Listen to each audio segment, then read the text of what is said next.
Баршаңызға қайырлы күн достар. Бүгін сіздермен Гүлбану.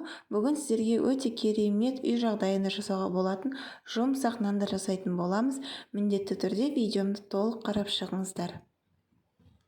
Ең алдымен ыдысымызға жылы сүтімізді және ерітілген сары майымызды, 2 ас қасық шекерімізді, 1 шай қасық тұзымызды және 1,5 шай қасық дрожжымызды салып, жақсылап араластыратын боламыз. Және араластырған массамызға ұнымызды бөле отырып салатын боламыз. Міндетті түрде електен өткізіп алыңыздар. Осылай араластырып аламыз. Міне жұмсақ қамыр илейміз осылай. Міне басын біріктіріп алдық. Енді аздаған уақытқа қалдырамыз. Міне қамырымыз дайын болды. Енді осыны 4 бөлікке бөліп аламыз.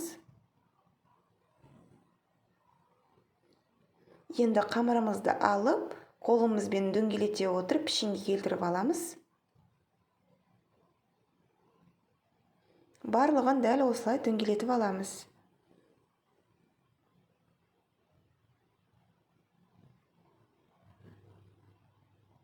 Енді қамырымызды алып, нандарымыздың ортасын қолымызбен жұқалау етіп басып шығатын боламыз.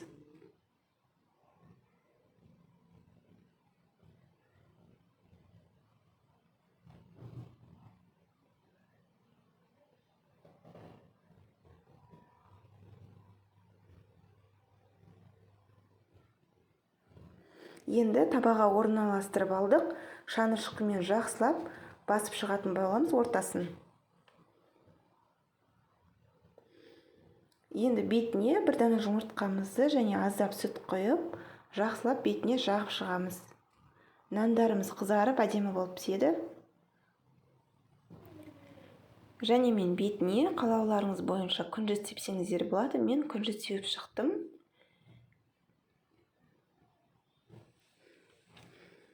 Енді алдын ала қызып тұрған пешке қызарғанша шамамен 30 минутқа пісіріп алатын боламыз. Міне біздің нандарымыз қызарып әдемі болып пісті. Өте жұмсақ, дәмі тамаша болып шықты. Менің каналымда өзге де рецепттермен бөлісетін боламын. Кіріп каналыма көріп шықсаңыз болады. Егер видео ұнаса, тіркеліп қоңырау шаны басып кетуді ұмытпаңыздар.